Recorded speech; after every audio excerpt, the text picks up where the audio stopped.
And, of course, the biggest news, Terps get their man. They get Zion Ely, St. Francis Academy, the 5-star they've been tracking. The Big Dog postgame show is brought to you by Viener X Consulting. We make your company work. And by Rick Jacklich, the big dog himself, at the Jacklich Law Group. At the actual Viener X Studios in Rockville, I'm Wayne. That's Jordan. This is a special edition of the Big Dog postgame show, and it's post the Mike Locksley press conference today, National Signing Day. The Terps get their man.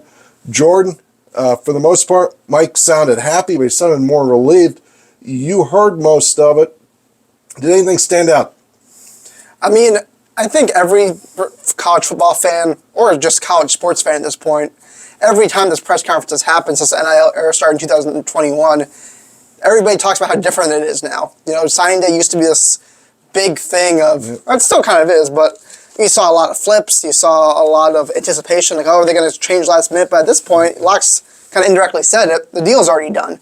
You're just kind of waiting. It's anticlimactic now, even for the coaches. Right. Well, I had to ask him that, and here's his answer to that. We'll go to Wayne Viener next. Wayne? Coach, congratulations on a great class. Can you lead us through your day? Was it celebratory? When did these acceptances come in, and what was the room like when you got the one for Zion Ely? You know what? Recruiting now, the way it's been, Wayne, it's almost like you're relieved when it happens, because there's so many things happening behind the scenes that the business side of recruiting, unlike in years past before this new landscape has kicked in, where the energy level, but most of the work is done on the front end now. And it's almost like anticlimactic because of all of the work and all of the energy put into just getting to this point. So Mike knew what was coming, and of course the biggest news, Terps get their man. They get Zion Ely, St. Francis Academy, the 5-star they've been tracking. The entire world said he's never coming to Maryland. It's been written all over the place. He's going to end up someplace else.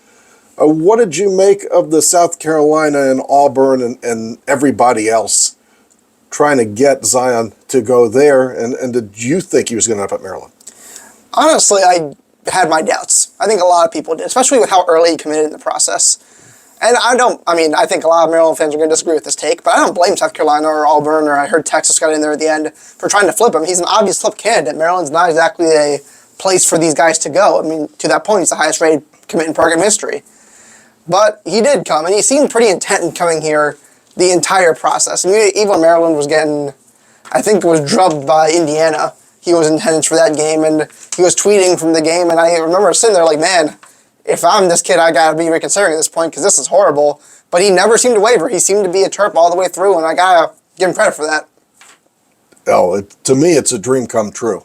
If he's on the field and you have Sidney Stewart and Zahir Mathis and D.D. Holmes, and wow, I mean, what a pass rush if this works out and you get Nasir Taylor.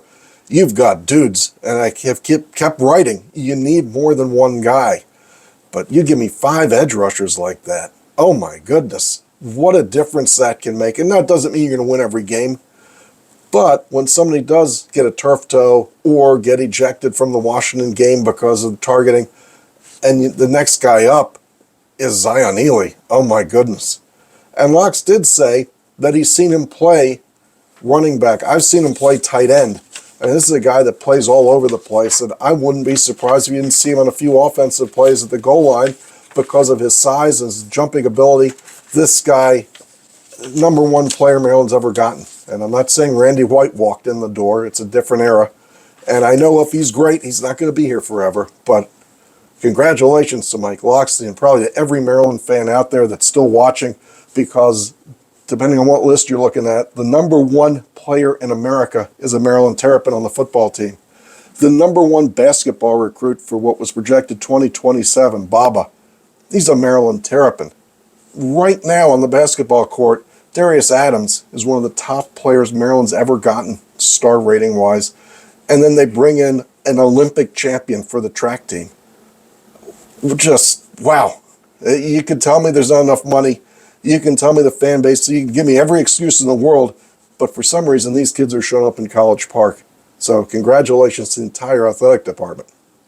And something else worth noting, Zion Ely side that I haven't seen anybody else talk about is Maryland's gotten high-profile guys before, Stephon Diggs, Rack Jarrett, the list goes on, but they're almost always from the DSE area.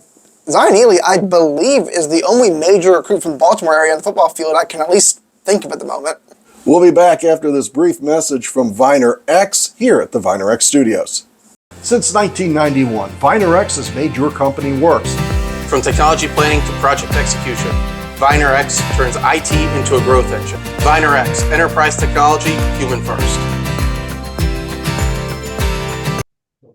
Coach, with the season is being technically over, what's the schedule for the kids? Does weight training continue? And then after break, when do the existing players come back on campus and get started on the 26th season? Well, the 26th season started for us, Wayne, the minute the zeros hit the clock, and I got done with the press conference that I had up there at Ford Field. And right now we're in the process of doing our end of the year meetings where each player is meeting with their position coaches. I'm evaluating my coaching staff. I've gotten the end of year evaluations of the coaches from the coordinators, and we're all in the process now that we've gotten the signing day behind us. We're in the process of getting with our players, meeting with them on the things that they have done well and the things that they need to improve upon. Maryland got two notable flips today. One of them is, to me, sort of a hometown guy. A wide receiver who's going to Virginia. Jordan, what do you have there? Yeah, Josiah Teasley from Gaithersburg, actually my hometown, was going to Virginia, like you said, and I didn't see any of the reasoning, but he did flip to Maryland today. And part of that, I have to assume, may be the fact that anybody with a pulse receiver can play next year. I mean, anybody with a pulse receiver can probably play this year, but even more so with our top three guys graduating. So maybe that had something to do with it, but definitely an area the Terps need help in, and something I will assume we will see plenty of action in the portal as portal season starts next week. So a 6'5" wide receiver that Virginia thought they had locked up is a Terp, and from what I did see, it's because they know Maryland's going to throw the ball a lot, and he thinks he's compatible with Malik. I'll take it. Taking a player away from a rival and keeping a kid in Maryland from Maryland, that works for me.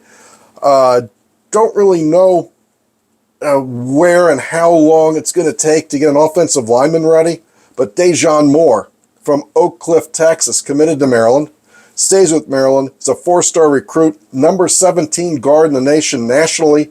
That's pretty good for Maryland because I know, we've talked about it, you can't play 4 tackles in the center, you need a guard. So Maryland picks up a guard out of Texas.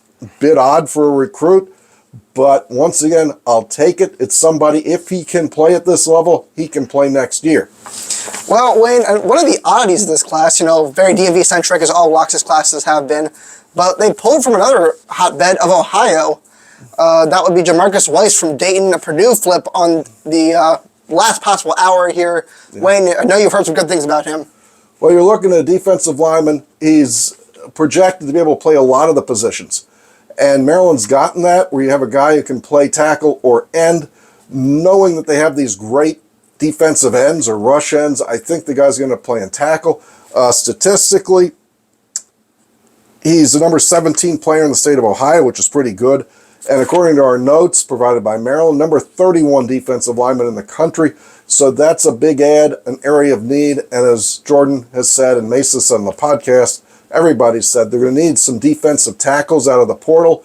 But this gives them a young man who can play that position. Once again, and this is just based on what Loxley's told me for years, it's hard to take an 18-year-old, 19-year-old lineman and have him play against guys who've been in the program for 5 years. But if he's good enough, he can play. You saw that with Stewart and Mathis this year. Hershey's a young guy, played the offensive line all year. So, good signing day. We're going to look for more. I mean, there's going to be some more action between now and February, which is the second signing day. But I'm happy being a Terp today. A little more faith restored in the program. Just straight out stars. Maryland ends up at about 45, but you said per person. Yes, per person, because remember the 247 composite, which everybody uses, does weigh heavily how many kids you have in your class. On the average player, we're between 25 and 26 right now. So, look at it from that angle with the knowledge we're going to be very active in the portal. You can take 25, I'd say. We will. Thanks for watching. This has been the Big Dog post-game wrap-up show after National Signing Day. We will see you on the podcast later this week. And then after the Iowa game over the weekend, we'll be back with our notes on both soccer and the basketball team. Good afternoon from Rockville.